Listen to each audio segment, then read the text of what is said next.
Hey, everyone, and welcome to the Headliner Podcast. We're your hosts, Nicholas and Elissa, and we're here to keep you in the loop on all the things you can do to promote your podcast. So, Elissa, we've got a really, really relevant and cool topic for today. Why don't you tell us a little bit about it? Yeah, so we've kind of talked about this before, but we're talking about YouTube and podcasting.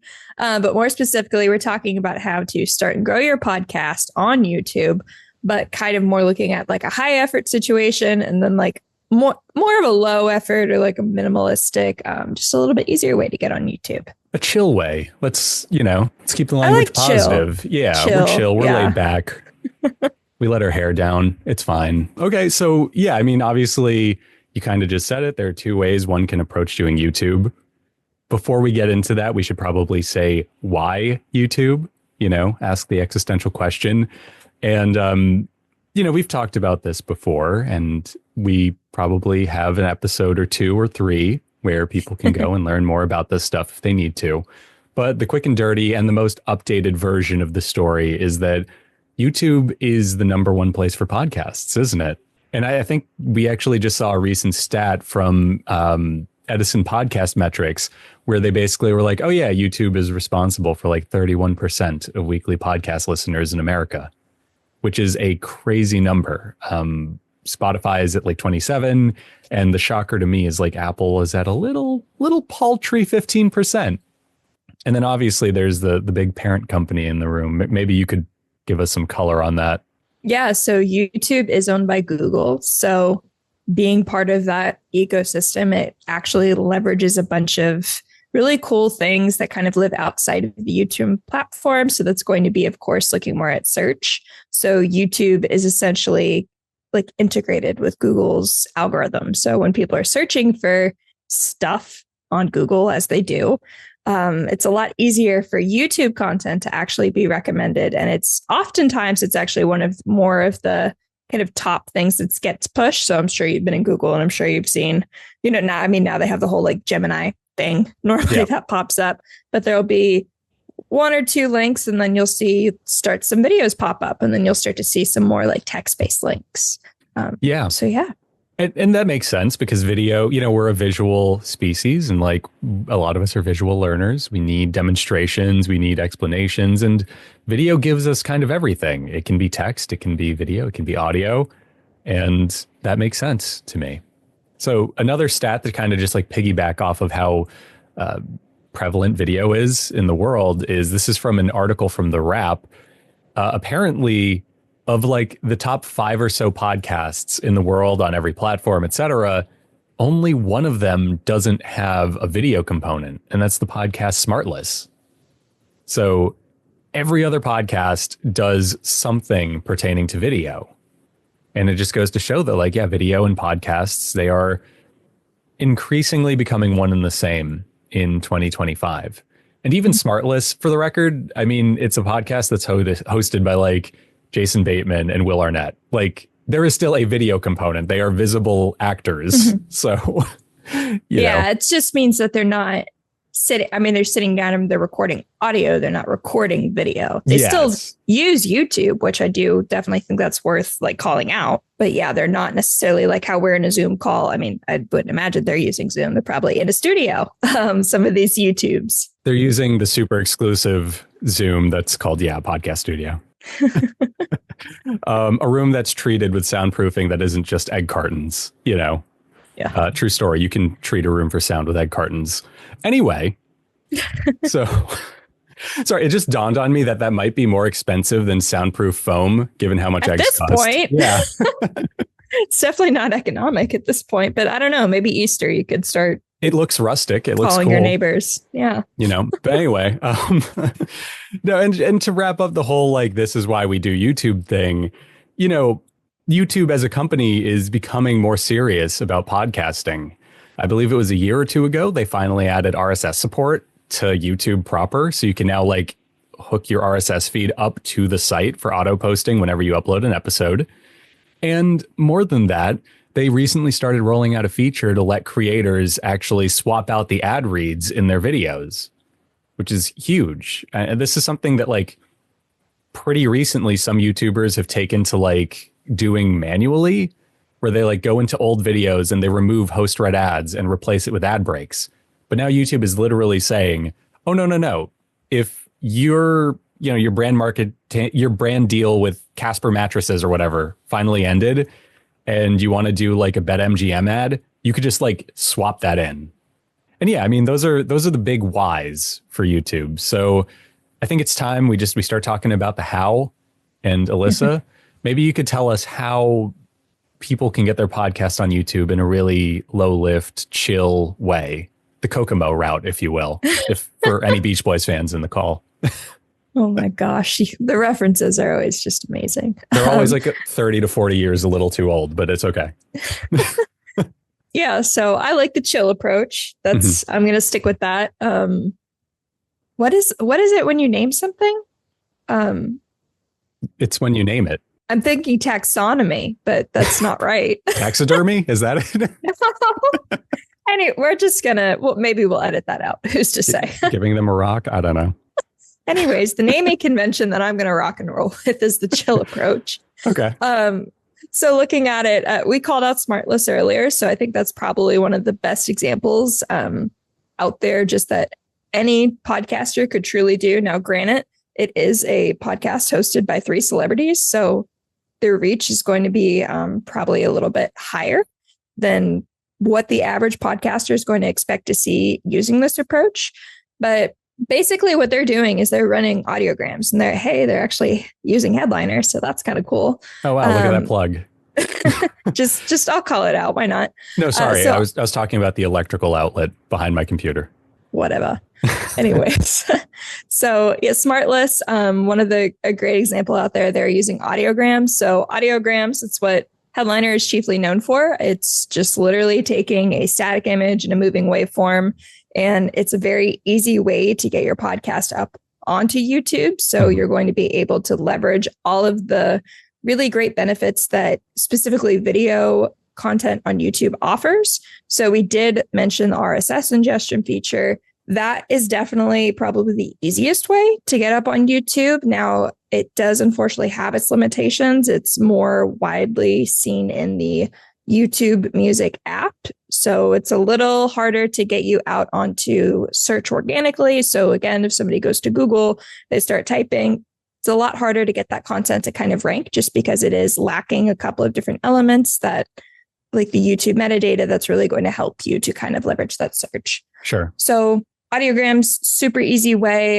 You can still have all of that metadata, so you can make thumbnails if you want. That's kind of one of the things that YouTube does allow that most other platforms don't. So you'll be able to kind of have a really easy kind of information shot, basically. So you'll see like a smiling person or somebody conveying an emotion with a little bit of text content to just kind of better conceptualize what that video is. So that's typically a thumbnail.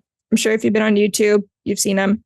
Yeah, no, exactly. And to that end, like your thumbnail and all that stuff, for what it's worth, you can upload a video onto YouTube and mark it as a podcast. Like while you're uploading it, you can go down to a drop down. And if you have a podcast playlist on YouTube, you can literally just say, this audiogram is a part of this playlist, and it will count as a podcast. I think that actually does also send it to YouTube Music. Yes, it does. So it kind of, definitely whenever you make a podcast on YouTube, having a YouTube channel is great. Excuse me as I hit my straw. Having a YouTube channel is great. It's still getting you out there. But definitely if you're having a podcast specific, you're going to want to create a podcast playlist, which is like so easy. Just literally you can go to, I think if you type in create podcast on YouTube will come up and say, hey, click this button. It's like 2 seconds of work. So easy. And a lot of times you can just copy and paste everything directly from your host into there. So it's really like no new brain power work. I know for my personal podcast, it's so easy that I think I actually signed my podcast up for a YouTube podcast playlist using the RSS feed. It populated everything. And then I just like went into the settings on YouTube and said, do not mirror my uploads. I will manually update this feed. Mm-hmm. And that was literally it. All of my metadata was there. All of my past episodes, I think, are there. And then I just have to go in and when I have a new episode, just upload it as a video onto YouTube and put it in the playlist. Mm-hmm. So, yeah, Can't stress how easy it is. And you mentioned like, hey, there is a benefit to doing things through Headliner, through Make by Headliner, instead of through this like RSS ingestion method. Yeah, I mean, some of those I'm assuming are stuff like our waveforms, these animated lines that move in tandem with the audio. It's a great little visual thing. It it sounds a little silly, but like whenever I run into a video that uses a waveform, I do stop and watch the waveform. You know, like it is engaging on some level to look at that going up and down and being like, oh yeah, this is in tandem with the sound. It so stupidly reminds me of like you see the like little Microsoft emblem or something on a computer. That's like The Office specifically. That's what it always reminds me of. I'm like, yeah. It reminds me of sorry, I'm just getting flashbacks to the Office episode when they're like watching the DVD menu bounce off the walls. Yeah, it's basically that. But like, look, jokes aside, this is a thing that has existed. You know, one of our waveforms is literally the old stereo equalizer, where it's like the green, yellow, and red. And that is a thing. People used to like put music on and watch the equalizer bounce. Yeah. Yeah, it works. And it does actually perform better. I have a theory than static images on YouTube because it is a form of movement. So, you know, hopefully the algorithm recognizes that on some level. Another huge thing that we offer that's super cool, transcription. I mean, on multiple levels, we can give you a transcript file of your episode, which is great for SEO. You can mirror that onto a blog. You can do what I love to do, which is put it as like the actual captions on the YouTube video for that extra SEO. I think in our last episode, I said I even go the extra mile and I mark like 4 different versions of English using the transcript. And more than that, you can have them burnt into the video, which is another dynamic thing that just makes your episode a bit more special. And specifically if if you take it kind of a step further, so it's still kind of chill, but it's not like chill. We're chill, but like we're getting a little serious without harshing a buzz. Exactly. You're like a type B plus, not type A, but type B plus. But so you can definitely leverage YouTube Shorts. And weirdly enough, a lot of people that are on their phones specifically, you know, they're not always on their phones when they should be on their phones. So 84% of mobile social videos are actually watched without sound on. So turning on captions, it's really going to help you kind of, you know, increase retention and keep people watching. Especially, I mean, it's great for accessibility, obviously, but even just that kind of engagement and retention factor, having captions both on your short form and your long form video baked into the actual content is really going to kind of help, again, add a level of style, kind of catch people's eye. You can brand it to your show. So Headliner, I mean, obviously you can kind of customize things. So you can add your own font, your own colors, that kind of stuff. So it's more you. But again, if you're just trying to be as quick and easy as possible, just hyperclick through default and it'll just be up there and you can just kind of set it and forget it. Every time you release a new episode on your host platform, hey, now it's going to be on YouTube too. So now you kind of have that duality of, hey, you have the search and discovery features in actual podcast platforms, but now you're also leveraging it more widely on search and YouTube without really adding a ton of extra work. It's like initially 2 minutes. Yeah. And then you can kind of let it roll. Now, I feel like I have to make this very bad pun. And I acknowledge that it's a bad pun. Throw tomatoes at your screen, whoever's watching this, if you must, but just understand you will have to clean up said tomatoes yourself. Work smartlisser, not hardlisser. So we'll give everyone a second to throw tomatoes at their screen. Anyway, no, it's serious though. Like, yeah, take the extra minute or two to set this up because it sounds small and maybe it is on some level, but it's such a painless and quick thing to do. It literally is set it and forget it. So you may as well do that. The example I always used to give people when I used to do like user onboarding and user training here was captions are helpful because there are people like me that have to take the subway to work, which automatically dates this way too much. But, you know, there are people like me that take the subway to work and hate making eye contact with strangers at the crack of dawn. And I will just sit on my phone, standing on the subway. Okay, I'll stand on the subway with my phone and I will just read the captions for podcast clips that I'm watching. So Do it for the people like me who hate eye contact with strangers on the subway. We are your number one fans, you know? And like, look, there are some cons to doing this, I'm sure. These more static videos are going to probably get lower engagement than a native one. YouTube itself will likely prioritize more visually dense content, stuff with cameras, transitions, graphics, etc. And on some level, you're covering a base. You're not actively grabbing a new audience necessarily. You're covering the base. It's more about like when you're talking to somebody and they want to check out your podcast, having an easy link. Everyone can open a YouTube link. Android users might not be able to open an Apple Podcast link. Not everybody has Spotify, but everyone has YouTube on their phone. So that's like, for me, that's like the big benefit of putting your show on YouTube. It's everyone uses it, you know? Or has access to use it. Yes, can use it if they would like to. That's a good way to put that. Now, onto the fun stuff, the crazy stuff, the not Kokomo stuff, the surfing safari Beach Boys, if you will. I'm just dropping the Beach Boys thing. I'm sorry. Gets above 65 and you're like, ooh, yes. Yeah. Summer. So this is the maximum effort approach. This is when you're all in on video. And this is what you see from like the big creators, the video first podcasters, or just your native content creators who maybe also have a podcast. And what does this look like? It's a full video recording of your episodes, whether it be a Zoom like this one or a full multicam setup with 3 cameras, a technical director switching it, or just someone doing it in post. These videos are more time consuming because they are obviously professionally edited for YouTube. They have cuts, transitions, graphics, they might have captions, etc. And on the metadata side of things, they might be a bit more involved too. They might have chapters, for instance, which is one of my favorite features on YouTube. It's when you go in the description of your video and you physically time code different subjects. To make a key point of this, I simply ask that Elissa maybe break out my Kokomo reference from earlier and have that be its own chapter. Nick rambles about the Beach Boys for a minute. I'm sure Eddie will pick it up. Okay, thank you, Eddie. Edward, if you will. Edward, yes.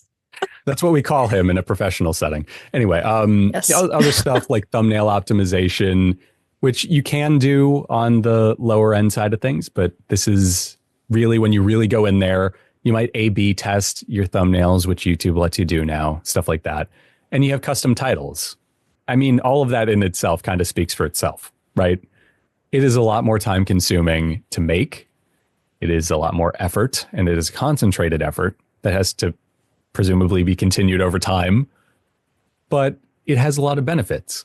We were talking about how native video performs better on YouTube. And this is native video at this point. These podcasts will be more akin to a talk show or a video essay, depending on show format, stuff like that. You might expect better watch time, better engagement. It is more natural to what people watch on YouTube or what people seek out on YouTube. And because it has a video component, you're going to kind of encourage a closer relationship with your subscribers, and you're going to have a stronger brand because of it. You know, they aren't necessarily seeking your content out just for the answer to whatever question brought them there. Thanks to the magic of SEO, they're going to it because they know you on some level. I'm trying to think of like any other cons I may have missed with going in this more intensive thing. It's a little more time consuming. It's obviously harder. Anything else come to mind there, Elissa? Money. That is a big one. I've you know, it seems like this concept of money is sticking around. Yeah, it might be more expensive. Who would have thought? Yeah, I mean, look, you got to have cameras or webcams at least, and lighting and software. Yeah, everything really. Water so that you stay hydrated while you're on camera. Let's just add the Wi-Fi bill on. Why don't we? Exactly. And look, on another level, maybe the personal cost of doing video, which is you have to be on camera. Not everyone likes being on camera. Some people want to jump out of their own skin when they're on camera, not speaking from personal experience. Mm-hmm. You know, so these are things to consider. It's easy for people who do it on a weekly or biweekly basis to like look at you and tell you, hey, it's super easy. Sit down in front of a camera and talk. But no, it's not that easy. You know, composing yourself for a podcast that's audio only is super easy. You can literally slouch in a chair and just like run your mouth.